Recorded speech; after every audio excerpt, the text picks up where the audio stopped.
Di suatu malam yang kelam, hujan turun dengan deras membasahi kebun teh Lawang Sewu. Tempat itu terkenal tidak hanya karena hamparan hijaunya yang indah, tetapi juga karena cerita-cerita mistis yang selalu menghantuinya. Banyak yang mengatakan bahwa di kebun teh itu sering terdengar suara-suara gaib di malam hari, suara-suara yang berasal dari dunia lain. Kisah ini dimulai dengan seorang peneliti muda bernama Rina yang tertarik untuk menyelidiki kebenaran dari cerita-cerita tersebut. Rina adalah seorang ahli paranormal yang telah banyak melakukan investigasi di tempat-tempat angker. Berbekal alat-alat pendeteksi gaib dan kamera, dia berangkat ke Lawang Sewu bersama temannya, seorang fotografer bernama Dimas, yang juga tertarik dengan fenomena mistis.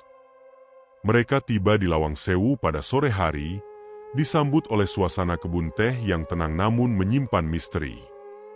Pemandu mereka, seorang pria tua bernama Pak Hasan, menceritakan beberapa kisah seram yang pernah terjadi di sana.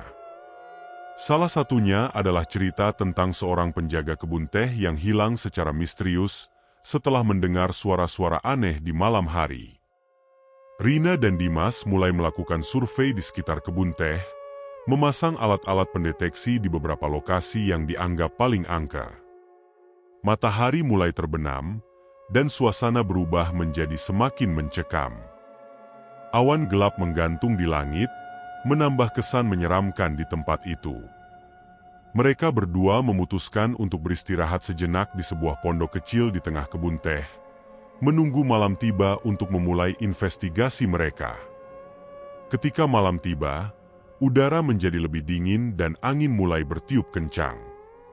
Rina dan Dimas keluar dari pondok, membawa peralatan mereka, dan mulai berjalan menuju area kebun teh yang paling banyak dilaporkan memiliki aktivitas gaib. Suara-suara alam malam seperti serangga dan angin di antara dedaunan menciptakan simfoni yang misterius. Namun, di balik suara-suara itu, ada sesuatu yang berbeda, sesuatu yang tidak berasal dari dunia ini. Tiba-tiba, mereka mendengar suara gemerisik aneh dari balik semak-semak. Rina dan Dimas saling bertatapan, memastikan bahwa mereka berdua mendengar hal yang sama. Dimas mengarahkan kameranya ke arah suara itu, berharap bisa menangkap sesuatu. Rina mencoba berkomunikasi dengan entitas yang mungkin ada di sana, menggunakan alat pendeteksi yang mulai menunjukkan aktivitas energi. Mereka melangkah lebih dalam ke dalam kebun teh, suasana semakin mencekam. Cahaya bulan yang redup memberikan bayangan-bayangan aneh di antara pepohonan. Tiba-tiba, mereka mendengar suara langkah kaki yang berat, seperti ada seseorang atau sesuatu yang mengikuti mereka. Langkah-langkah itu terdengar semakin dekat, membuat bulu kuduk mereka merinding. Rina berhenti dan mencoba berbicara dengan entitas tersebut, meminta untuk menunjukkan dirinya. Namun, yang terdengar hanyalah suara tawa pelan yang sangat mengerikan, seolah-olah ada seseorang yang mengejek mereka.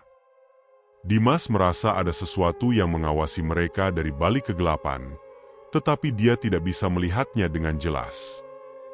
Mereka memutuskan untuk mengikuti suara itu, berharap bisa menemukan sumbernya. Langkah mereka semakin cepat, sementara suara tawa itu terus terdengar, membimbing mereka ke dalam kegelapan yang semakin pekat. Mereka tiba di sebuah area terbuka di tengah kebun teh, tempat yang terasa sangat dingin dan penuh dengan energi negatif. Di tengah area itu, mereka melihat sebuah batu besar yang tampak seperti altar kuno. Rina merasakan ada kekuatan gaib yang sangat kuat berasal dari batu tersebut. Dia mendekati batu itu, sementara Dimas terus merekam dengan kameranya. Tiba-tiba, suara tawa itu berubah menjadi jeritan yang sangat menyakitkan, menggema di seluruh kebun teh. Rina dan Dimas terpaku di tempat mereka berdiri, jantung mereka berdegup kencang. Dari balik batu besar itu, muncul sosok bayangan hitam yang sangat tinggi dan menyeramkan. Sosok itu tampak mengambang di udara, dengan mata yang bersinar merah menyala. Rina mencoba untuk tetap tenang dan berbicara dengan entitas itu, tetapi tidak ada jawaban. Sosok itu perlahan mendekati mereka, mengeluarkan suara desisan yang membuat suasana semakin mencekam. Dimas merasakan ketakutan yang luar biasa, tetapi dia tetap mencoba untuk merekam setiap detik kejadian tersebut. Rina mengeluarkan jimat pelindungnya dan merapalkan doa, berharap bisa mengusir entitas jahat itu. Namun, entitas itu tampak semakin marah. Angin bertiup semakin kencang, membuat pepohonan bergoyang hebat. Suara jeritan semakin keras, seolah-olah datang dari berbagai arah. Rina merasakan tekanan yang sangat kuat di dadanya, membuatnya sulit bernapas. Dia tahu bahwa mereka harus segera meninggalkan tempat itu sebelum sesuatu yang buruk terjadi. Mereka berdua berlari secepat mungkin meninggalkan area itu, mencoba mencari jalan kembali ke pondok. Namun, entitas itu terus mengikuti mereka. Suaranya menggema di sepanjang jalan. Rina dan Dimas hampir putus asa, tetapi mereka tahu bahwa mereka harus tetap bergerak jika ingin selamat. Setelah beberapa saat berlari tanpa henti, mereka akhirnya tiba di pondok kecil. Pak Hasan yang melihat mereka dari kejauhan segera membuka pintu dan mempersilakan mereka masuk.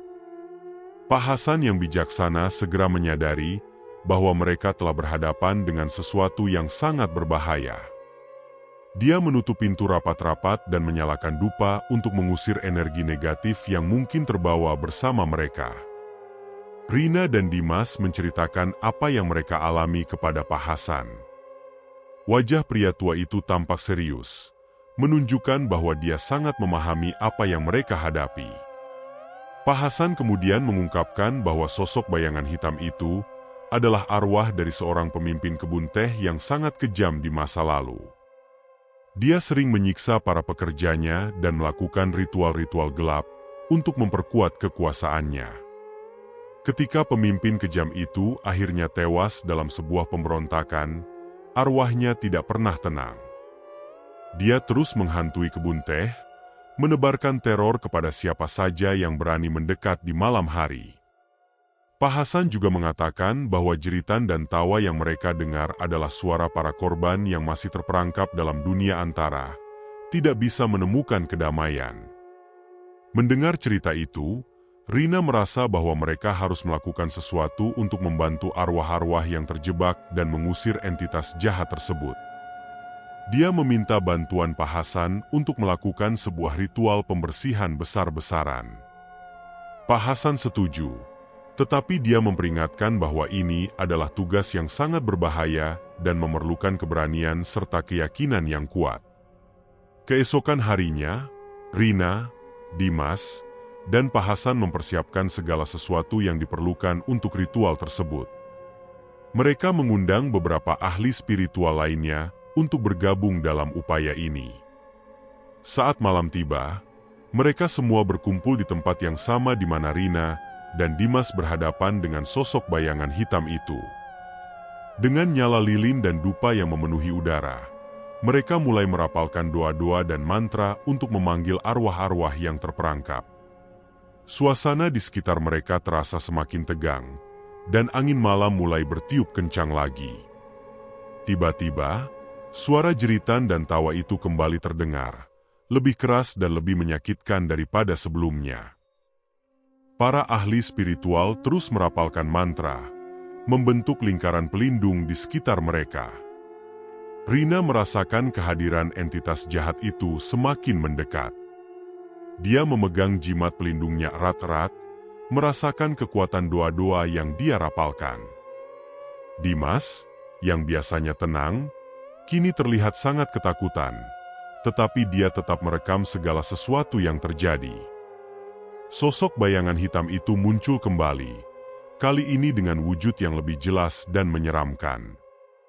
Matanya yang merah menyala tampak penuh dengan kebencian dan dendam.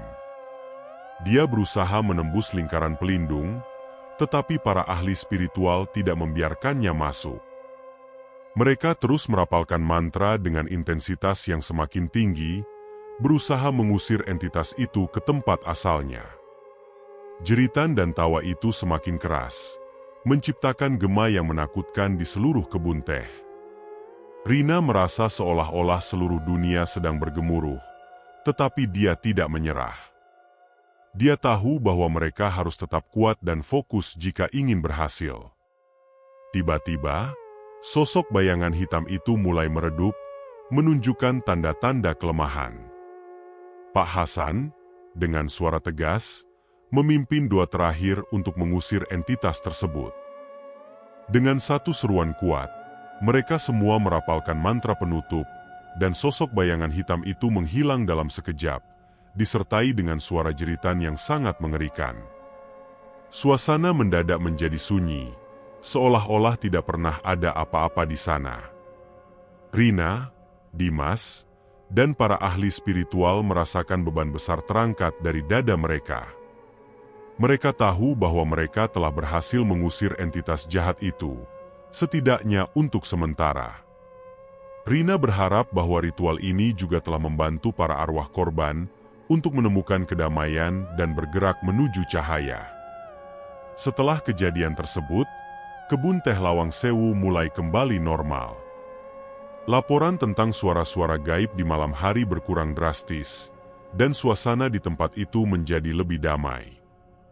Rina dan Dimas merasa puas dengan hasil kerja mereka, tetapi mereka juga tahu bahwa tempat-tempat angker seperti ini selalu menyimpan potensi untuk kejadian-kejadian seram di masa depan.